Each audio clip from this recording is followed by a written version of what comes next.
Hello, everybody, and welcome to the Geometers Compass. This is episode 5, and I'm Geoff speaking from Dublin in Ireland. This is Scott Onstott in Victoria, Canada, and we are joined today by Meredith Sands Keator. Hi. And where are you located? Also in Canada, yeah, for the time being, yeah. But we're in different time zones. You're in Toronto. I'm on the East Coast, yep, and you're on the West Coast. That's right. Yeah. So we are super excited to have Meredith with us today because this is like our second very, very special guest. And we are just finding our feet with this podcast. And we are coming off the back of our launch module where we brought together a beautiful bunch of about 50 people from all over the world that shared the same passion of Scott and I for sacred geometry, chief among whom was this wonderful light being, Meredith. And she really was a luminary on our course and a guest of honor. Well, everyone's a guest of honor on our courses. But no, I mean, I jest a little bit, but in all sincerity, I've spoken to Scott about this, and I know you feel the same way, is that we're very, very passionate about the subject of sacred geometry. But ultimately, these courses we're doing and the Sacred Geometry Academy is really about bringing together people that share this passion. You know, for too long, we've been sort of like plowing a sort of a furrow on our own, and it's kind of been sometimes a lonely journey. And there seems to be this lovely renaissance that's happening with the discipline of sacred geometry, where people are coming together now with this shared passion. And what's really, really wonderful is that the more people come together, the more beautiful the whole phenomenon becomes. Because when you get into sacred geometry, it kind of touches your soul and ignites a part of you deep, deep down. And when you bring that part of yourself, it's so unique, it's so special, it adds to the whole, you know? And so Meredith has got this huge lifelong passion for sacred geometry with specific reference to the human body, you know, and obviously we're going to open it up for Meredith to explain her take on it. But I'm very familiar with how our bodies are kind of physically proportioned using sacred geometry, but Meredith takes it much, much further. You know, she really gets into marrying these ancient wisdom traditions from 5,000 years ago with medical science from the last 300 years. And she's bringing this together in an unbelievable way that I haven't seen anybody else do anything like it. So it's genuinely a huge privilege for Scott and I to have you here today, Meredith. A huge welcome. We're so looking forward to talking about you and your work. Thank and you so much. I will open the floor and let you guys talk, because that was quite a strong opening rant from Geoff. That was beautiful. Thank you very much. I'm honored. I want to give a little backstory, Meredith, about how you and I met. And I think it's been about a year or more, maybe, where we've been emailing each other and getting to know each other, and it's been very stimulating conversation. We've done some private Zooms as well. Yeah, for sure. And I just recognize a kindred spirit there in terms of our shared passion for geometry, for all of the stuff that we go into here. And I just wanted to welcome you and kind of invite you to give your backstory a little bit on how you got into this field of geometry, and how you kind of unlocked this geometry of the human body that is more subtle and not an obvious thing for most. Right. That's an interesting jumping off point to start with. Thank you so much, you guys, for having me on. I really appreciate it. I loved your course in Squaring the Circle, and just thought it was beautiful. And I completely support anybody, you know, coming to see the program and work with you guys. I reached out to Scott whenever that was, a year or whatever ago, because I had seen in this kindred spirit idea. It's really nice when you meet somebody that you can have the conversation with, because geometry is really its own language. And I failed math in high school and hated geometry. And so when I realized that's what I was looking at in the body, I was actually really upset, because I just felt like I will not find any answers in this. This is what I'm most horrible at. But then people started showing up in my life who speak this language and taught me the language that really helped me express even better what it is that I do see and sense in the body that we'll talk about today. And so I reached out to Scott because I really appreciate that both of you bring such groundedness to it. You know, it's a field that has a lot of different angles, we can say, pun intended, really, of different ways that we can discuss what it all means. And I think that somewhere within the philosophy and the awe, for me, it just brings it down to the awe of the natural patterning of the universe. And it does something to people's brains. You know, I'm sure people will always say like, oh my God, and it's like their brains just kind of exploding with ideas. And it does that. And why does it do that? And what does it mean? And where does that help our technologies and our health and our consciousness and our expansion? Like, that's really the conversation. And the fact that we can have from different, you know, Scott's an architect, and you're this amazing artist as well, with all the stuff that you do within all of the mandalas that you were creating all over Dublin, and all the different kinds of work, and the ways that, you know, when we see these kinds of things, or we can talk to physicists. I'm fascinated at the stimulating conversations that I have, the more and more I learn. So yeah, so I reached out because you guys have such a great groundedness, and then your course is just so cool. So everybody should take your course. That's definitely my plug for that. Thank you so much for that. Yeah. Yeah. So how I started in it is it's kind of all a weird story anyway, but the background is that I come from a family of people who have always worked with the body in health and healing in one form or another, on both sides of my family, but particularly on my matrilineal side of the family. My grandfather was a very powerful healer, and I don't really like to use that word because I think we're all healers. But he was kind of a very remarkable man, and he was from Finland, and he was one of the first massage therapists in Toronto back in the 30s, before anyone really knew what massage was. And my mother was a dancer with the National Ballet of Canada, and well known in that. And so my grandfather kind of stretched for a living. That's just what he did. I remember, you know, seeing him naked with his brown body and some concoction of herbs on the sun in the veranda, just stretching his body. And that was just the morning ritual that was in the family. And then my mother actually wanting to reconstruct her body more because she had limitations in dance. I grew up watching her stretch on the floor all the time, or she would call me into her room when I was really young, and she'd be kind of spread eagled forward on the floor trying to open her pelvis, and she'd ask me to stand on her sacrum and just gently bounce while I'm like waking up, and I'm like, where's breakfast, you know?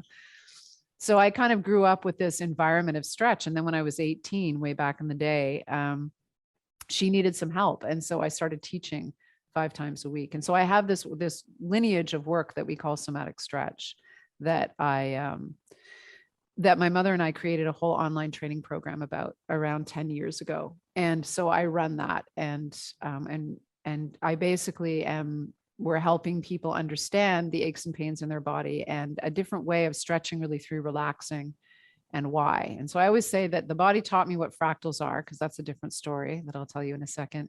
And somatic stretch taught me how to use them in the body and what that means. So my mother's work is very practical, very posturally related as far as alignment goes, unsticking the parts, how they fit back together, and finding strength from there. But you need to have flexibility first. And this world really focuses on strength, more than actually needing to have litheness as well as the strength. So there's a lot that we offer in that.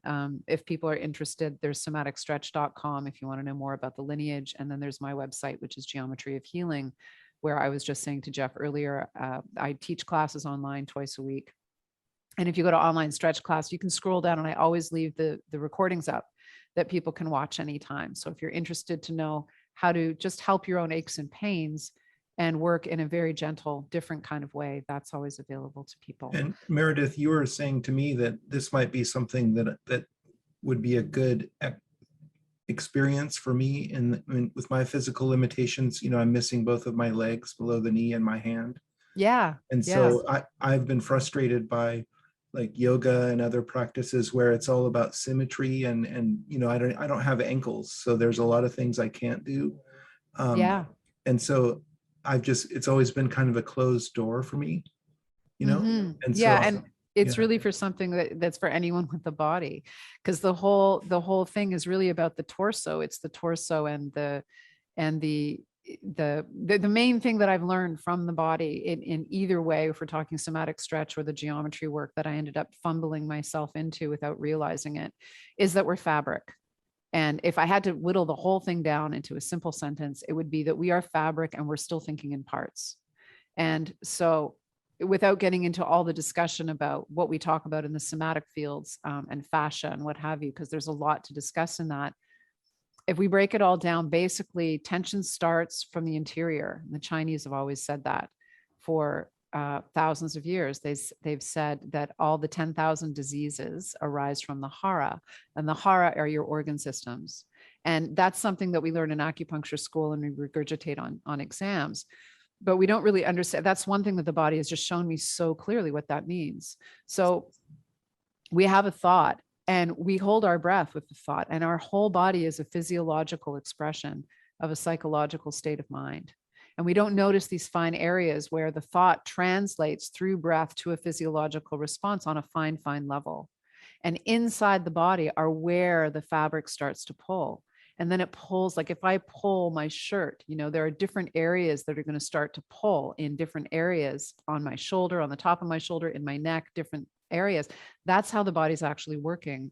So even though you don't have legs from the knees down and you're missing one arm from the elbow, you've got everything else that is actually with your breath and your mind from the inside working. And this is where I teach.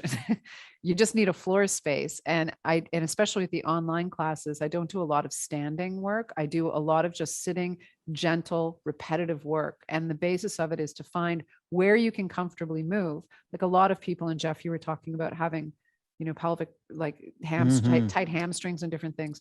The pelvis is really so foundational. So it's to sum the whole thing up easily, it's to say that there's a space where we can always move comfortably, and we're not used to training ourselves to go there. And once you're there and you learn where it is and you breathe and you start to move towards a direction of something, there's a little zone that we miss all the time while we're thinking we have to go over here.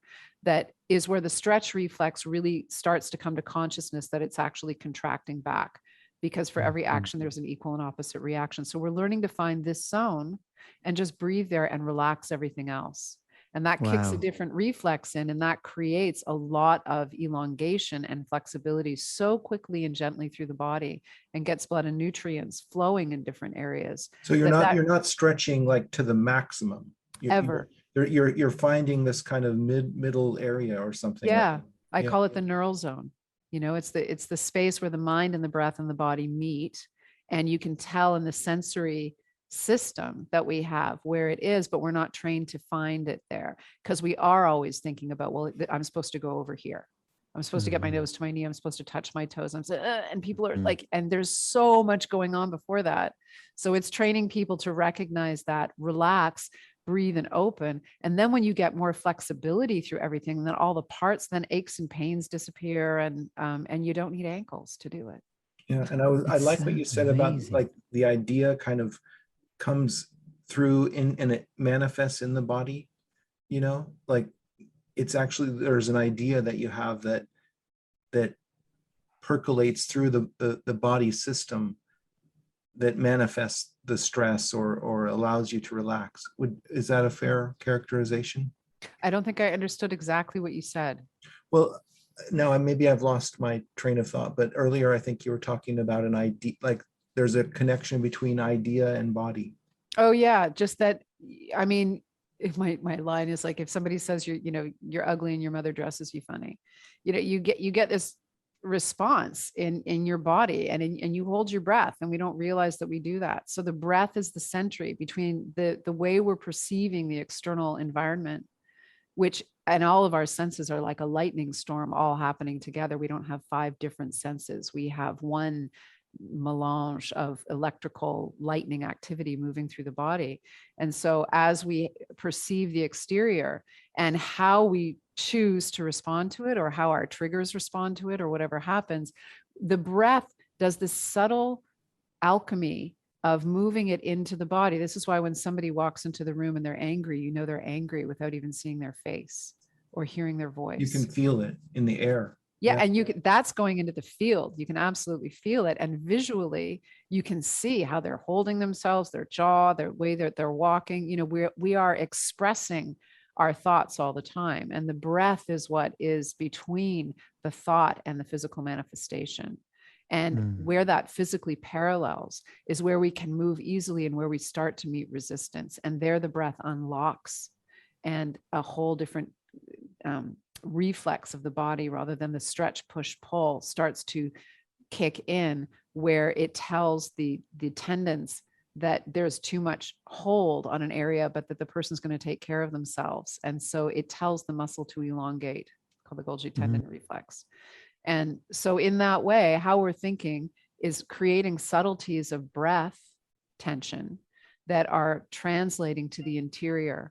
Once the interior is affected and it slowly builds up and we don't notice, and it's slowly pulling on all of these areas that we think we're thinking so deeply. And boy, do I have a lot to say about that. So trying to truncate this a little bit, that it's really down to realizing that as things are building, as we're holding, like clients, I've been working on bodies for over 25 years, and clients will come in and they'll be like, I just have a little crick in my neck, and I just slept in a draft. And I'll say, how's your tension? Oh, my tension's fine. I'm good. I don't have any stress. I'm great.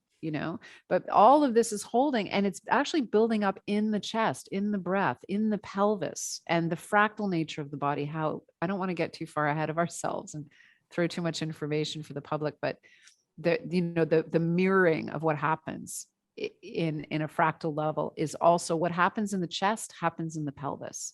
You can't unlock one without the other. So we're starting to think more internally. And what the body showed me is that there are neural frequencies, certainly through the body. That's how we're thinking and communicating. And those neural frequencies really create a lot of contraction in through the body in order to hold the state of mind required at the time, and where it builds and where it comes from. And so when you're actually recognizing how much you're holding in these points of intersection, where I thought it was just neural frequencies I was looking at over the years, but I actually feel, and I don't know the science behind it well to say, but there's ample stuff I show in my presentations where it looks like we're looking at light frequency. We don't understand everything about light, and certainly nothing about quantum light. And we have our electromagnetic spectrum where we know it's infinite, but we put a bar across with these lines of what's, radio waves and what's gamma rays and what are cosmic rays and what have you. And all of our technology is based on this bar that's really not a bar at all. And we know that it's infinite, but we don't know what's past the edges there. And I think that when we start on a more quantum level, really understanding the connection between Einstein's relativity and the quantum world, we're going to start understanding the frequencies beyond that spectrum much more so. And at that point, we're not going to be able to avoid how much we are connected to the universe, and that these frequencies are in the body. So the geometry formed itself by me following certain, having been trained in shiatsu extensively in acupuncture, and working with meridians and Eastern and Western kinds of things, working on the body and thinking in more. And the nervous system responds in a different way. So the geometries are a way of understanding how breath pulls in certain areas of the body. And if you want to release your shoulder, you need to think more deeply, and you need to not think, subscapularis or infraspinatus, or it's this muscle or that muscle. It's actually the pull from the inside. And that's a very different way of looking at the body. It's like a more holistic whole body analysis or synthesis that you're doing, rather than just addressing, well, it hurts here, Yeah. This is where is the causative factor. Yeah. And that's a big, long, iceberg of information. And it also meets a lot of resistance, I've got to say, When you were talking about light, I was thinking of biophotons. I know cells emit photons, and photons are the force carrier of electromagnetism. So it kind of makes sense that your cells are communicating with one another with photons and at some level. And those photons could be moving things. They're carrying force. They're having an impact. It's not just like a flashlight that has no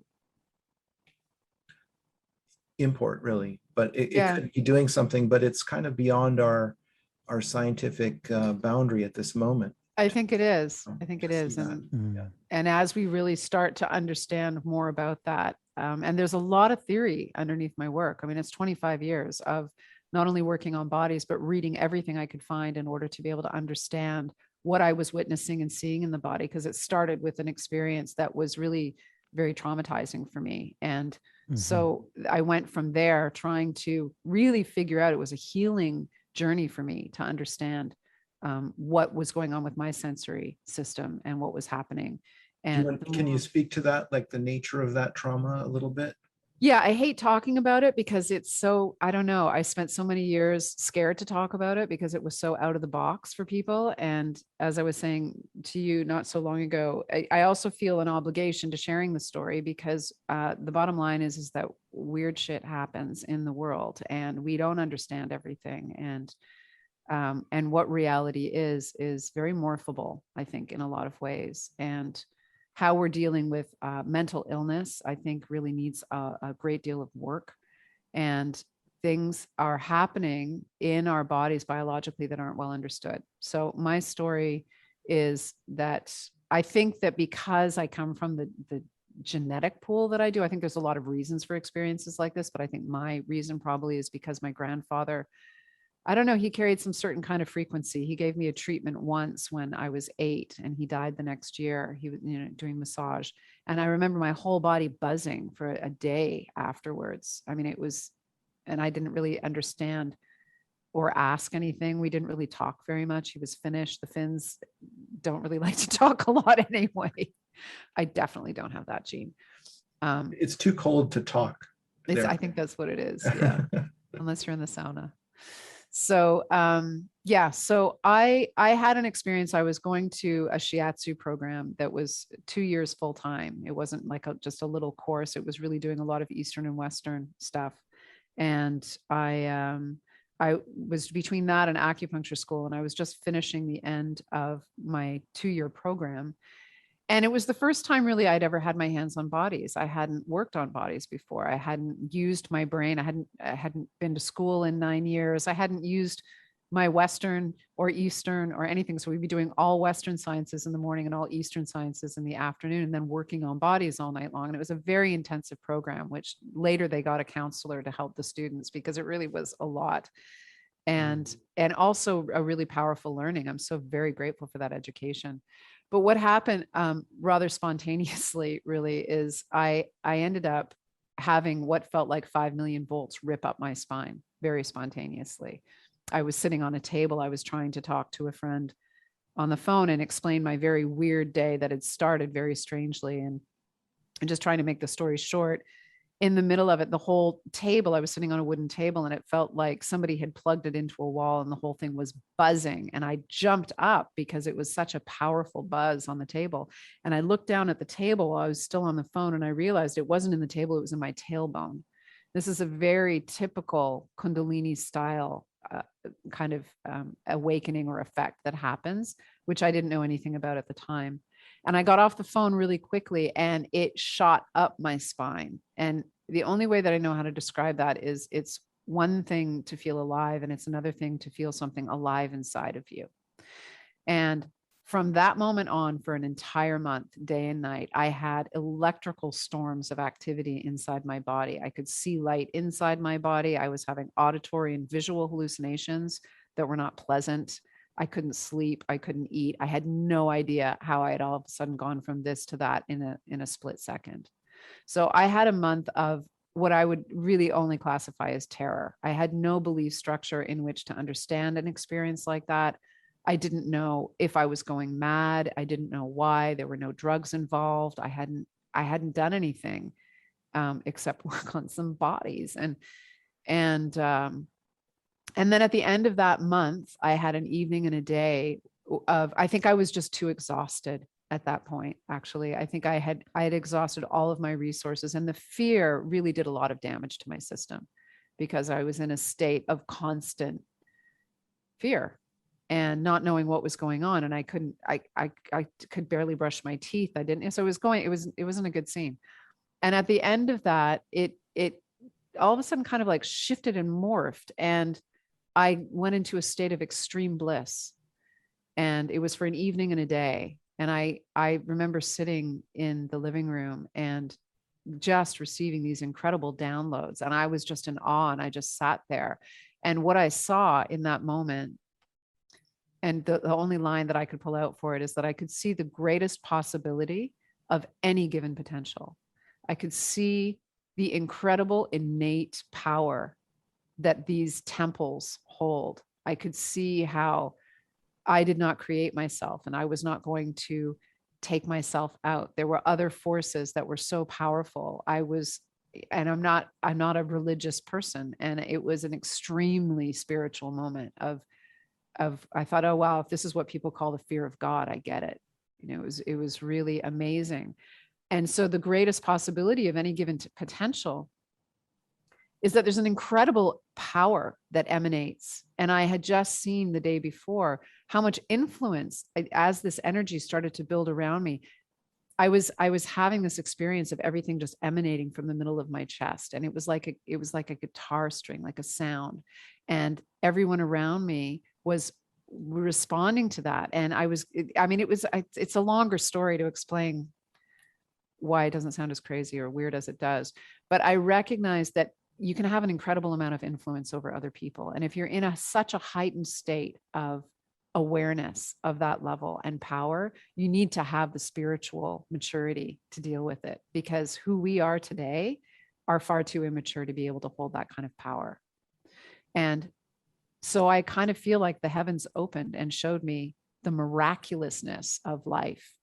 And that while I'm from that, and I will go back to that, speaking for myself, but of course, this is what I see happening with all people, that even though I came from that and I will go back to that, there is an ability to really recognize that I would not be able to maintain that level of power because I would destroy myself and other people. It's like giving a grenade to a 5-year-old. It's the best way that I can describe it. I mean, the awe and the beauty and the power in that changed my life. Mm-hmm. And I knew that the doors were going to close at some point, that I wasn't going to maintain that. And so I just basked in it for a day and a half. And then it slowly kind of like put me back down to the earth, where I found myself quite broken for quite a period of time because my whole adrenal system was exhausted. And you didn't have a context at that time for understanding what had happened to you. No. I think that in the wisdom of ancient India, there's a lot said there about what you had was a Kundalini awakening experience. Yeah. And that's open to so many different interpretations too. So I think that's, while that does give us an area to call it something, I think it also leads to a lot of confusion for people, because I don't want to sound like I know what Kundalini is and other people don't in any way. Other people have different, I just don't know. I don't know. All I know is that what happened to me was utterly life-changing. It made everything else in this world totally redundant to me, because if nobody had told me that could happen, then how could I trust anything else that I was told? So It was an entire psychological dissolving on top of all the physical intensity that I'd been through. And then after that, I started to feel things in the body. Like I'd be playing guitar and I would feel like, oh, my small intestine meridian. And I would be like playing and I'd be lost in the body, and it would show me where the internal branch was. And I would feel how it moves in the body, and everything was very open. And then, so that led me on a good 15 years. It's been 25 now. It's like you developed a subtle sense that most people have dormant of being able to have advanced interoception of feeling into your body in such a way that most people are just they don't even know that's possible. Right. Wow. Yeah. Thank you. Thank you, Meredith, for that share. It's a deeply personal share, but this is what our hope is with this podcast, that people will be comfortable to kind of be their whole selves, and I have to say, since I met you on the course, you have this beautiful way of kind of just honoring your own inner wisdom. I've trained in holotropic breathwork, it's a transpersonal technique. I don't know if I told you that, but I've done a lot of work with it. Yeah. And with Geoff. I love it. Yeah. Okay, cool. So you can understand then that it gives a huge amount of primacy to the traumas and the things we carry in our body. And when you get into these non-ordinary states, you can then kind of release something that's no longer helpful for you. And it's like Yeah. there's a lovely book written and it says the body keeps the score, but what I really That's so like good. about your share, Meredith, is that you seem to give this beautiful acknowledgement to, like, this is what's right for you. This is what's risen through you. This is even the way you spoke there graciously about Kundalini. You were kind of like, Kundalini is a thing and you can go all over YouTube and get a million different versions of Kundalini. But I get this sense that you're kind of like, as you grow into your own fullness, you've sort of trusted the guidance that's come from within or without, whatever it's come from. And to me, the same. I don't know what it is. It's like a mystery. But is that a fair projection of mine onto you? Is there a sentiment that with your offering, with your sharing, with your work, that honors this type of inner, I call it like an inner healer, that it's like the person who knows what's best for Meredith is Meredith, the same for Scott, same for Geoff. And what I find with sacred geometry particularly is it opens us to spaces where we tap into that side of ourselves, where there's this kind of innate wisdom, which seems to be inextricably linked to the body, the physical, whatever this, flesh and bones sack is that we live in temporarily. Is that a fair assertion, or am I off track with that? The primacy of the inner healing wisdom, basically, because that's something that I personally, that I devoted a large part of my own work and transformation and my life in general to try and honor that part in myself, but also to honor and encourage that part in others. Mm-hmm. Yeah. I mean, I think that I know that the whole journey, because geometry started to explain itself to me, the frequencies of the body began to speak and explain, and then it became geometric. And so that's how I say this experience ended up carving out all of my life's work. And I had no idea what that life's work would be. And within that, I can only say it's become a very deep spiritual journey for me, because there's the Meredith that functions in the world, and I have my own, edges that I've got to work against and my own growing up to do. And then there's the Meredith that really, does remember that this is so much greater than anything that we can imagine. And it goes beyond the intellectual discussion. And there is that silent space of trust. And if I may be so bold as to say, I think that that's also kind of a little bit of what's going on today, without wanting to get into politics in any way, just the fact that we do have strength and healing in our own bodies, and we're never encouraged to trust that or to work with it conscientiously. And I think that that's a really big discredit and dangerous to the human psyche to not know more about ourselves. And so it's a cross between a spiritual path that really does enforce the idea that there is a natural healer, and we've never known it. And I guess that's why I do all the work that I do, not because I've got myself all together. It's because I need to remember every day, it's like going back to the temple. One of my major websites called templebody.com. And it's because of that moment of just realizing how deep the temple is, and how deep the mystery is, and how completely beautiful and mind-blowing it is. And if I had to go through all of that trauma to break myself apart enough to get to a place to touch that once, that is my biggest gift. If I wanted to go through that again, I'm not sure I would say yes. But as it is, all of this work and this geometry and the frequency, when we start to really understand frequency, I say that the reason people respond to it so much is it's the nervous system, which is the frequency, watching itself watch itself. And it does something to the brain. It makes the left and the right sides of the brain communicate, and the subconscious and the consciousness, and downloads start to happen. And that's where people get excited. And suddenly the untouchable becomes touchable, because you can almost taste it. So it's a fascinating field.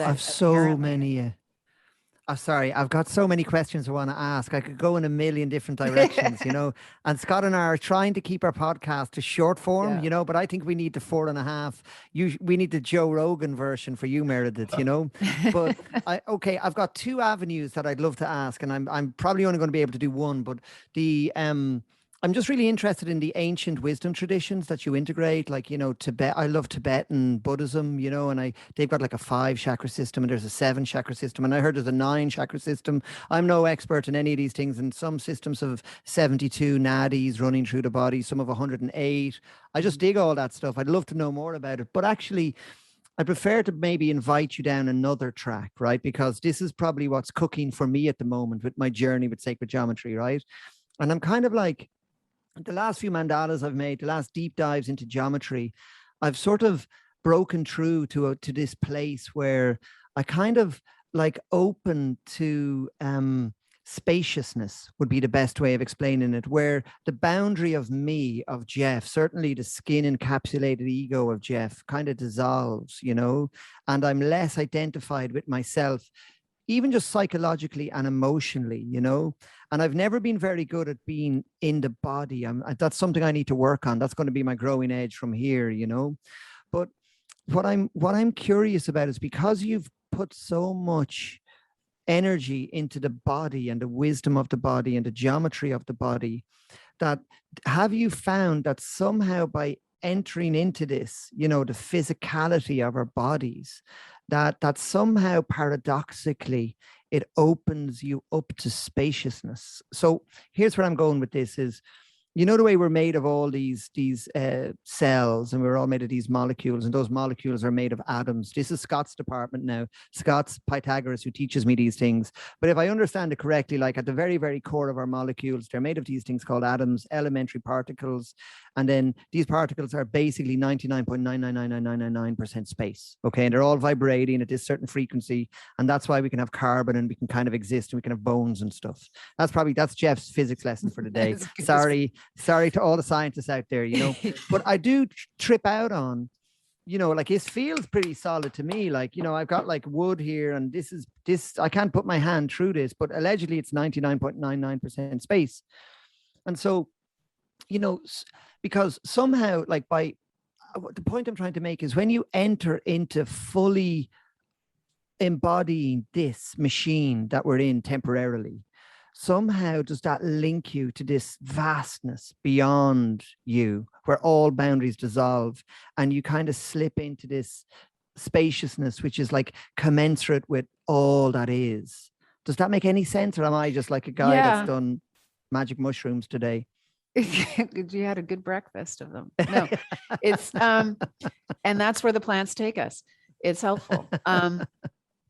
But yeah, so I know that for me, I see the body like tissue paper now. All the physicalness that we were discussing is like tissue paper, all of it. And the frequencies that are inside are equally outside as well. And there is a video I could show in a second or not. But it basically is looking at that idea of center to center to center, and how it just keeps spanning out into, you want to talk chakras. I think every cell, every proton is a chakra. And there's a lot of theory around where we get the 7 in relation to the other ones and the things that you mentioned. But if you have a chakra as a center, like in the middle of your chest, let's say the heart chakra, and that going out into planet and going out into space, whatever's inside is outside. And that,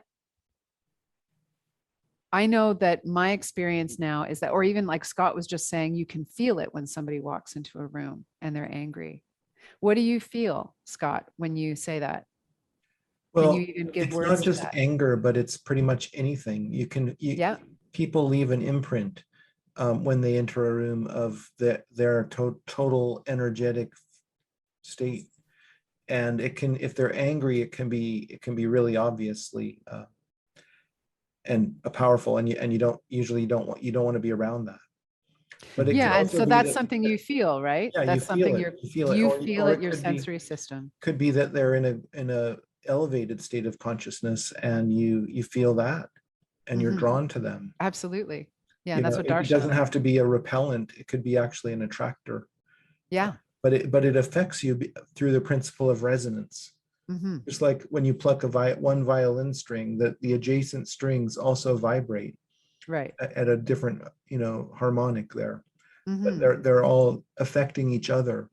And do we feel it is the question. So the sensory system activates. So for some people, it might not make any sense that somebody can come in the room and feel sad or be enlightened and affect you, or different kinds of things. And for other people, it makes sense.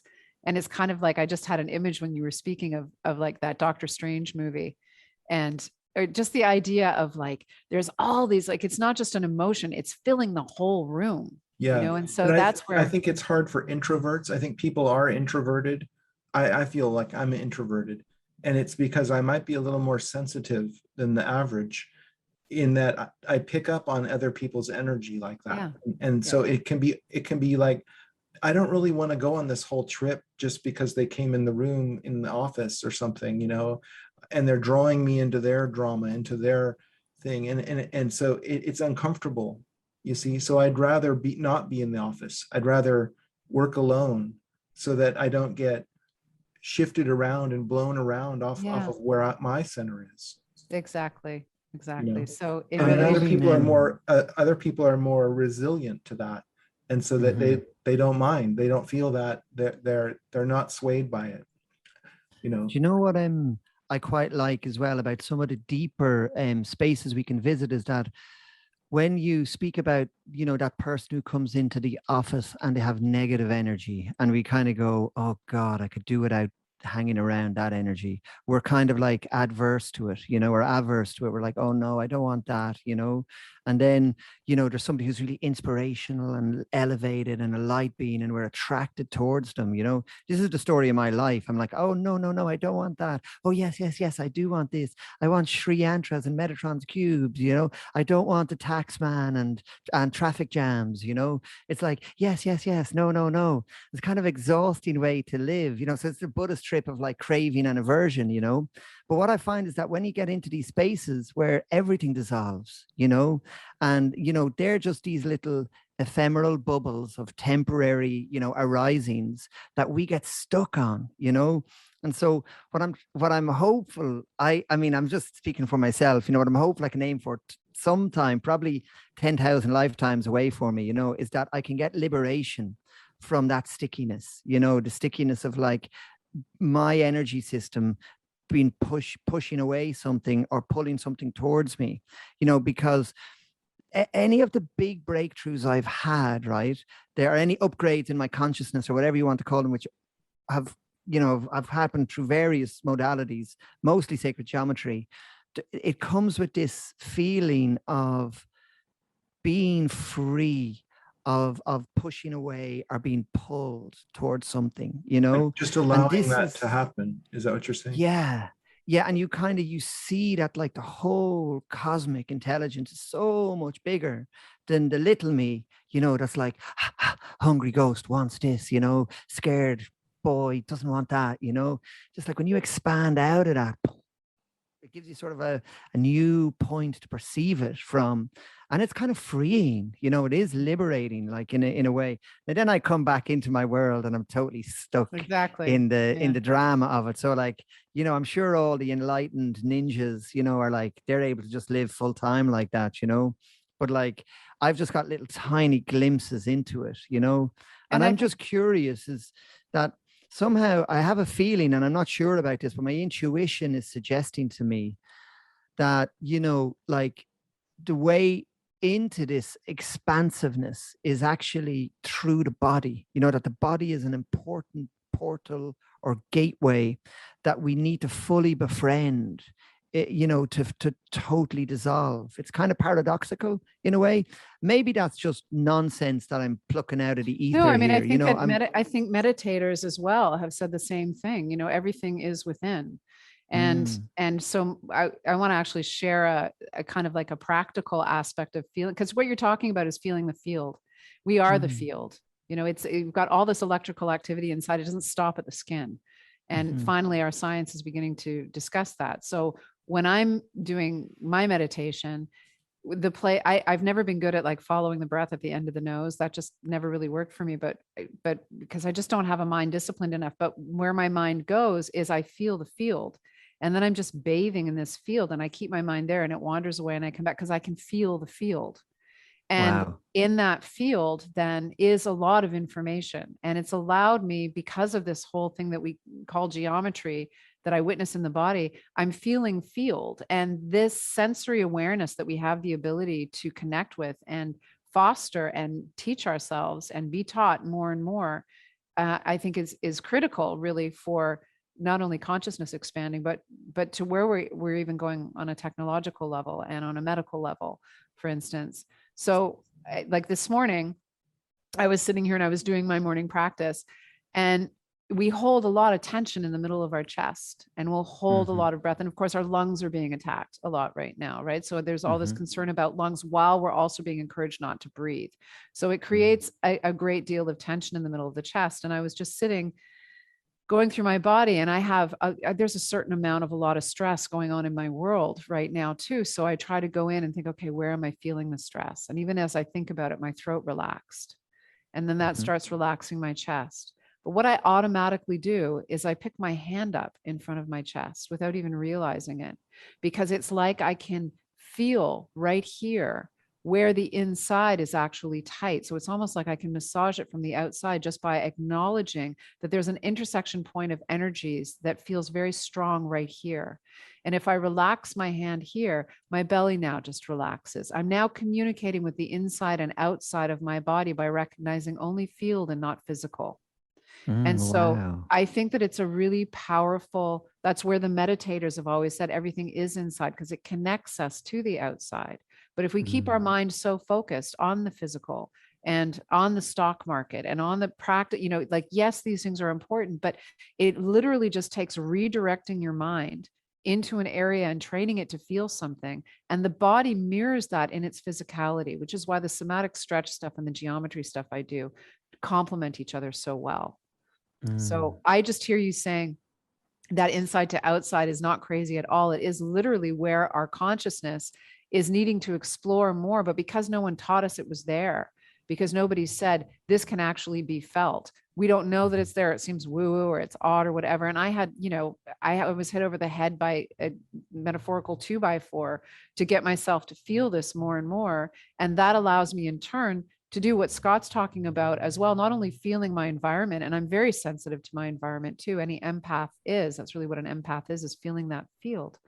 But I also feel, where was I going with that? That I also have the ability, and a large part of my work is actually that I found, and this was really hard for the East Coaster in me. So I'm going to preface this by saying the East Coaster in me was freaked out that distance work actually works. And the West Coaster in me, because I spent years in California, was like, you just go, girlfriend, and do your thing, And I close my eyes, and I meet people on Zoom in whatever part of the world, and I close my eyes and I go in and I start to feel the frequency, and it's got stories on it of who they are or who they're involved with or what their influences are, or even where some of their genetic history comes from. And it creates a clarity for the person. So I can never say what one thing is going to happen, but I have an ability now to be able to close my eyes and feel and work in that way. So what you're talking about, Geoff, too, is your intuition. When you say like, oh, I want more of this and I don't want that, they're literally like muscles moving. And when we learn to trust that and feel that, then we know what is the right step right now in my confusing life. Should I be going here? Should I be going there? Should I be going here? And until, you're listening for just enough information to come in to be able to give you those ideas. And then you're like, this feels good. This does not feel good. I really want this, but that's not feeling good. And so I have to do this, but that, and then but then in other times it's like, woo, I get to go do this, because this is what feels right. So it increases our geometry, having our nervous system watch itself and unlock these and create these bridges between our subconscious and conscious mind, increases our creativity immensely and our intuition. And that's our consciousness expanding. And then, of course, when we realize that we are connected and we can get out of our humanness enough to have the interconnectivity become more important than the physical that we're so focused on. You don't want to harm anything anymore because you recognize the harm that you're doing to everything. And it becomes very spiritual. It becomes very Buddhist. And Just to finish Yeah. your question that you had said before, the Eastern work that I do is around the energy systems, nadis, meridians, Dantian, Taoist belts of tension, different kinds of things like that, and how that map work actually makes sense with Western physiology if we lay it all on top of each other instead of looking at them like separate cards on a table. So And the East that's Coast and the where West this Coast period- kind of come together there. Yeah, yeah, In you and in what you're studying, you know? yeah. Yeah, I like it. Thank you, Meredith. It's Thank you. just amazing talking to you, to be honest. And honestly, we could talk forever. I think this has been our longest podcast so far, and it feels like it's only just beginning, you know. But we are going to try and keep the bookends sure. on it, you know, Yeah. to keep these short format just for our dear listeners, you know. And maybe we can get some feedback if people want us to go longer. But for now, we're aiming for, well, it's kind of a soft half hour, you know. If we could go to an hour and there'd be no harm done. But before we wrap it up, Meredith, we really wanted to give you the stage to share with anybody that's listening where they might find you, where the best places to go to check your work, that people might want to book a session. What is the best way for people to explore your work and connect with you? Yeah, thank you. It's geometryofhealing.com. And so on that website, you can have free classes, you can donate for classes. You can book private sessions with me. And I also have 2 programs. One is called Fractal Anatomy and the Geometry of Healing, which is a really extensive program that explains what the geometry is and why in level 1, and then what that has to do with the Eastern and Western energy systems and medical understanding of the body to understand really much better how to work with this on yourself. And then I just launched a Meridian program. I've opened enrollment for that. I'm going to be doing a live class in February of 2022. And so that pre-launch program is available now, and both those are available on my main page. And then underneath that, you will see a place where you can sign up for my newsletter, either about somatic stretch and all things of your body in relation to that, or in the geometry, because I cover some different things in those. Thank you very much. I'm converted, you know, and I'm absolutely looking forward to doing the work. You know, I'm like 46 now, and I've got like achy painy, you know, lower back stuff, and I just can't wait to start bringing the way you work with geometry to this, you know, skin encapsulated Geoff. See what we can do with it, you know. Thank you very, very much, Meredith. Thank you, guys. It's been a huge pleasure. Thank you, Meredith. Thank you. Thanks. Thank you.